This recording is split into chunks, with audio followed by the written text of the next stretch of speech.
Yeah, congratulations, Virgil. What an end to this game. An injury time winner at the Kop end. That must have been a relief. Yeah, for sure. Listen, I think we kept pushing for the 3-1. And obviously to concede the equalizer, deflection, massively deflected, was obviously not great. But we found a way again. And I think we were dangerous in our set pieces anyway. They were pretty aggressive, I must say. But yeah, I'm glad I got the winner. It looked like you were going to run riot, being 2-0 up after 6 minutes. So what happened? How did the game run away from you guys? I won't say run away, but obviously I think I mentioned it to you yesterday. There's a team that never gives up. They have quality players that can punish you if you're not there in a split second, if you are a little bit too late. And I think they punish you just before the break. And after the break, we tried to go for the 3-1. Obviously, they get a bit of confidence from that as well. But eventually, have to keep going and show the resilience that we have been showing for all many years, and it was another great European night here again. Yeah, attacking at the Kop end as well, going into the final stages. Was there always that belief you could find that winner? It's easy to say afterwards, isn't it? But I think we've shown many times that we are capable of doing it, and today I was the lucky one with the winner, and we move on. It's another game though where there's been a couple of goals conceded. Are there any concerns in the team about the way you've started this season defensively? No. Yeah, no. This is obviously a competition Liverpool are so desperate to win. So how important was it to get off to a winning start in the end? It's always good to get off a winning start. I think play at home. It's a good game. It's a good opponent, and yeah, another game ticked off. 3 points, and in what is it? 2.5 days we're back live on your channel. So we have to be ready for that as well. Yeah, ahead of the derby as well. Important to get that win tonight. Yeah, no, it's time to recover. We prepare tomorrow and the day after as good as we can, and I'm looking forward to it. Congratulations, well done. Thank you very much. But yeah, look, obviously it's a great thing to have, being able to keep going right to the end. But yeah, when you're 2-0 up and you're playing so well in the first half, it should have been a more comfortable night. I thought the business was done early, especially with your goal. Just tell us a little bit. I've got to say, great positioning there for you, Andy Robertson. I can't tell you anything. Fantastic goal, I've not got a clue. The set piece coach said for whatever reason, he said I was crucial to set pieces this today. So I took it literally, but I've not seen it back. So we'll show it to you. Here I mean, is this a set move? Because you're standing sort of in an offside position and you sort of run back out.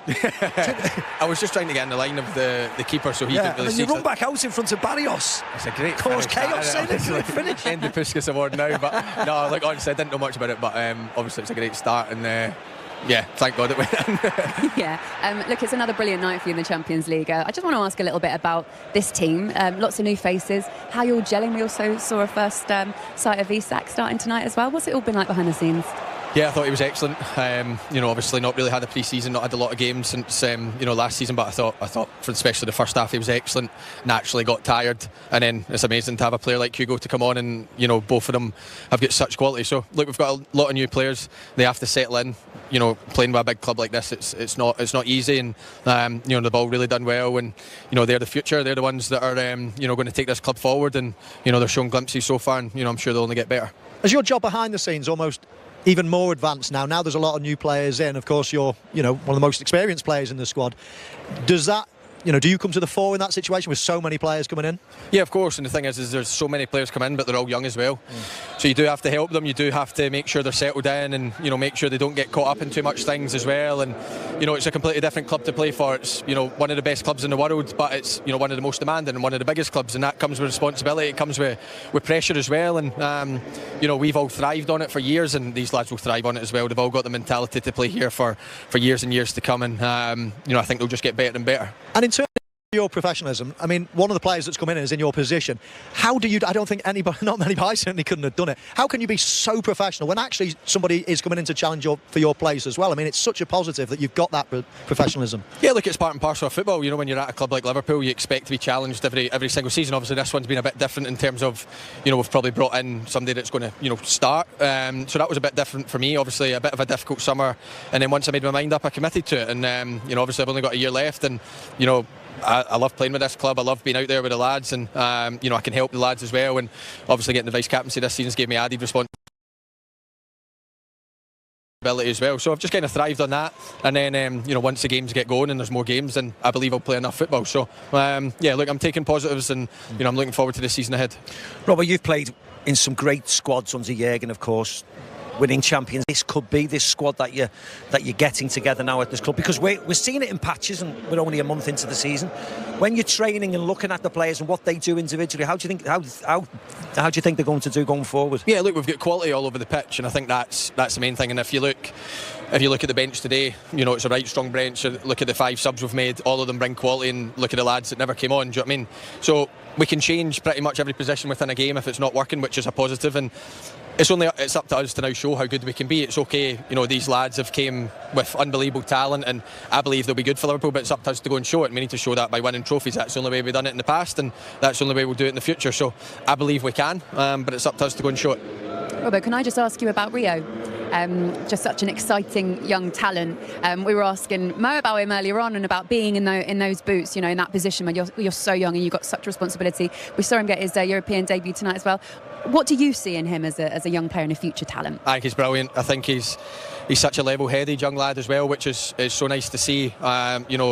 Always wants help, always, but got a bit of fire about him as well. He's not scared to, have a little bit of fire in training and things like that. And that's what you want. But off the pitch, he's so respectful to all of us, and he wants to improve. And that's what all you ask for the young lads. You always want them to be respectful, but also want to improve and help the team. And I think he's shown that, and he'll show that the whole season. He's a huge asset for us. You see that today. The manager trusts him when, in a big game like this, to come on and try and make a difference for us. And he's got a huge future ahead of him. But the here and now looks not too bad as well. Andy, thank you very much. Thank you very much. Go and celebrate. Congratulations on your goal as well. Thank you. See you later on. Bye-bye. See you soon, yeah. Andy Robertson there, his second Champions League goal in his career. It's so funny, isn't it, as well, because you look back at his career at Liverpool, and to now say he's one of the senior players, and all of those young players that are coming through, they're looking up to Andy Robertson. Look, it doesn't get much better in terms of a role model, Mo, does it?